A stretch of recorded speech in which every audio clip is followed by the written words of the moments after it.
ಯಡಿಯೂರಪ್ಪ ವಿರುದ್ಧ ರಾಜಕೀಯ ದ್ವೇಷದ ಪ್ರಶ್ನೆಯೇ ಇಲ್ಲ. ಪೋಕ್ಸೋ ಕಾಯ್ದೆಯಡಿ ಯಡಿಯೂರಪ್ಪ ವಿರುದ್ಧ ಪ್ರಕರಣ ದಾಖಲಾಗಿದೆ ಎಂದು ಹುಬ್ಬಳ್ಳಿಯಲ್ಲಿ ಕೈಗಾರಿಕಾ ಸಚಿವ ಎಂಬಿ ಪಾಟೀಲ್ ಹೇಳಿಕೆ ನೀಡಿದ್ದಾರೆ.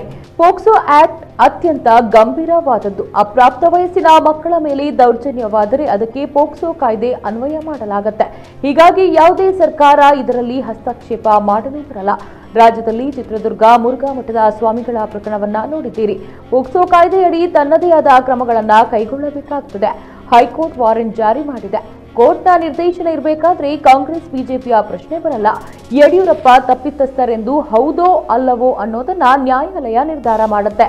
ಸಂತ್ರಸ್ತೆಯೇ ನ್ಯಾಯಾಧೀಶರ ಎದುರು ಹೇಳಿಕೆ ಕೊಟ್ಟಿದ್ದಾರೆ. ಕಾನೂನು ಪ್ರಕಾರ ಕ್ರಮ ಕೈಗೊಳ್ಳಬೇಕಾಗುತ್ತದೆ ಎಂದು ಹೇಳಿದ್ರು. ಹಾಗೆಯೇ 3 ಡಿಸಿಎಂ ಹುದ್ದೆ ಸೃಷ್ಟಿ ವಿಚಾರವಾಗಿ ಮಾತನಾಡಿದ ಅವರು, ಪಕ್ಷದ ಆಂತರಿಕ ವಲಯದಲ್ಲಿ ಚರ್ಚಿಸುತ್ತೇವೆ. ಬಹಿರಂಗವಾಗಿ ಈ ಕುರಿತು ಚರ್ಚಿಸೋಕೆ ಆಗಲ್ಲ. ಈಗಾಗಲೇ ಪಕ್ಷದ ಆಂತರಿಕ ವೇದಿಕೆಯಲ್ಲಿ ನಮ್ಮ ವಿಚಾರ ತಿಳಿಸಿದ್ದೇವೆ. ಮುಂದೆಯೂ ಅಗತ್ಯವಿದ್ದಲ್ಲಿ ಅಭಿಪ್ರಾಯ ತಿಳಿಸುತ್ತೇವೆ ಎಂದು ಹೇಳಿದ್ರು. ಇನ್ನು ಲೋಕಸಭೆ ಚುನಾವಣೆಯ ನಂತರ ಕಾಂಗ್ರೆಸ್ ಸರ್ಕಾರ ಪತನ ಎಂಬ ಬಿಜೆಪಿ ನಾಯಕರ ಹೇಳಿಕೆ ವಿಚಾರವಾಗಿ ಮಾತನಾಡಿದ ಅವರು, ಮೊದಲು ಅವರು ಮಹಾರಾಷ್ಟ್ರದಲ್ಲಿ ತಮ್ಮ ಸರ್ಕಾರವನ್ನ ಉಳಿಸಿಕೊಳ್ಳೋಕೆ ಹೇಳಿ. ನಮ್ಮ ಸರ್ಕಾರ ಪತನಗೊಳಿಸಬೇಕಾದ್ರೆ 60 ಶಾಸಕರ ಅಗತ್ಯವಿದೆ. ಬಿಜೆಪಿಯ ಒಬ್ಬರು ಶಾಸಕರು ನಮ್ಮ ಜೊತೆಗಿದ್ದಾರೆ. ಜೆಡಿಎಸ್ನ ಬಹಳಷ್ಟು ಶಾಸಕರು ನಮ್ಮ ಪಕ್ಷ ಸೇರ್ಪಡೆಗೆ ಸಿದ್ಧರಾಗಿದ್ದಾರೆ. ನಮ್ಮಲ್ಲಿ 60 ಶಾಸಕರು ರಾಜೀನಾಮೆ ಕೊಟ್ಟು ಚುನಾವಣೆ ಎದುರಿಸಬೇಕಾಗುತ್ತದೆ.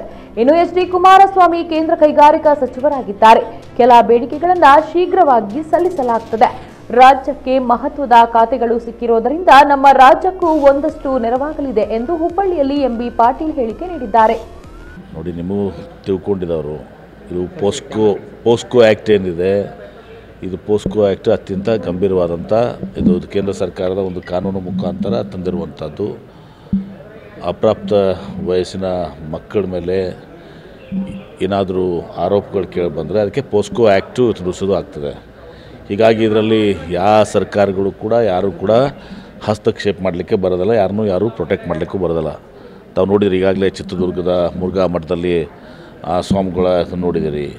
ಹೀಗಾಗಿ ಪೋಸ್ಕೋ ಆ್ಯಕ್ಟು ಇದು ತಂದೇ ಆದಂಥ ಕ್ರಮಗಳನ್ನ ಇವತ್ತು ಕೈಗೊಳ್ತದೆ.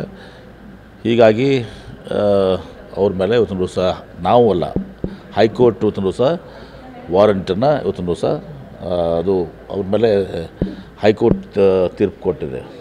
ಚುನಾವಣೆಯಲ್ಲಿ ಸೋಲಿನ ಕಾರಣಕ್ಕಾಗಿ ಕಾಂಗ್ರೆಸ್ ರಾಜಕೀಯ ಷಡ್ಯಂತ್ರ ಮಾಡ್ತಾ ಇದೆ. ನೋಡ್ರಿ, ಕೋರ್ಟ್ ಆದೇಶ ಇದೆ. ಕೋರ್ಟ್ ಅಲ್ರಿ, ಪೋಸ್ಕೋ ಆ್ಯಕ್ಟು ಕೋರ್ಟ್ ಆದೇಶ ಇದೆ. ಪೋಸ್ಕೋ ಆ್ಯಕ್ಟ್ ಪ್ರಕಾರ ಕೋರ್ಟ್ ಡೈರೆಕ್ಷನ್ಸ್ ಕೊಟ್ಟಿದೆ.